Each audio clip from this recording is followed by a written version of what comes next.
Isn't that funny? I was right in the middle of this video and I get that message that I've reached maximum capacity for my video. I have hardly anything saved right now. So, whatever, right? But anyway, I'll just move along here. So, again, the New Testament church met on the first day of the week, which was Sunday. They didn't meet on Saturday. That was their new time to have a Sabbath and worship, all right? Jesus makes things new. There are new beginnings, and that's how it works. The New Testament says specifically that, uh, you know, the church met then on the first day of the week, and that there is no one day. We're not held to keep a Sabbath or a feast or any of that. It's all fulfilled in Christ. And I made videos. Again, I'm not going to get into it all again here, but that's how it works. So we are not under that, but they want to come and put you back under the law. That's what's called a Judaizer. Okay, so don't fall for it. I've seen the stuff escalating, and remember that whole event that came along on September 10.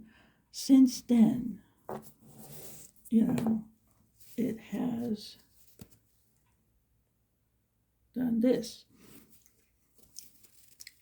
with that kind of propaganda.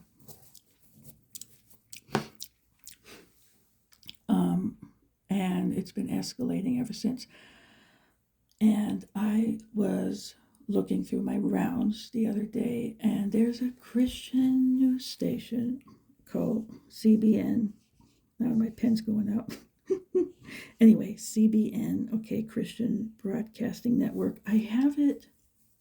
I'm subscribed because, some of it is interesting and some of it you can just kind of keep an eye on these things. Well, yesterday or so, the other day, they had a video that was about that guy that,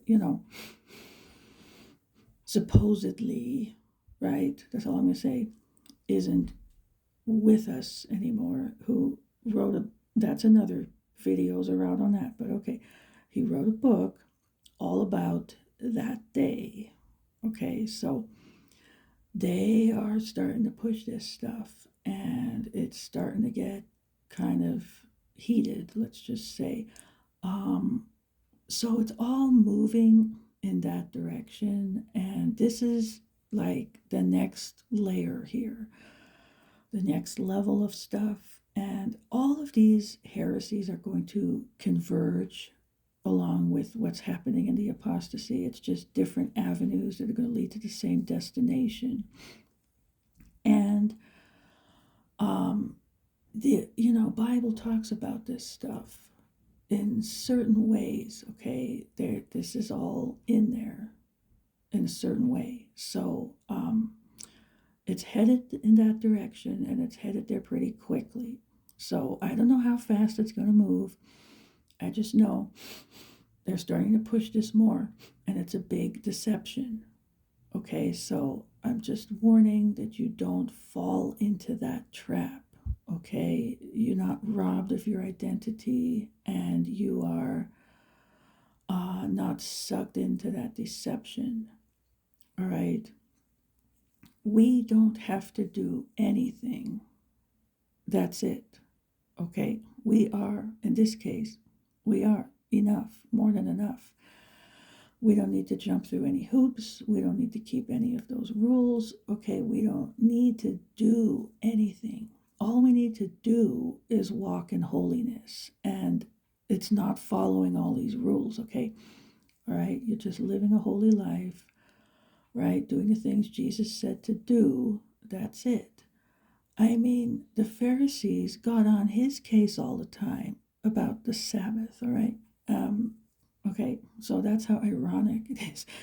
Um, there, there are other things. That's just one item, but there are other things.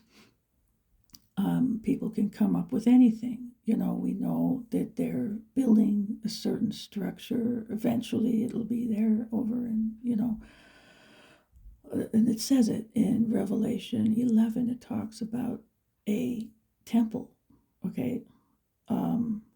It's part of what's going to happen then. The Antichrist is going to sit there. This isn't sanctioned. It's not for the people of God, okay? It's just what's going to happen in the end times.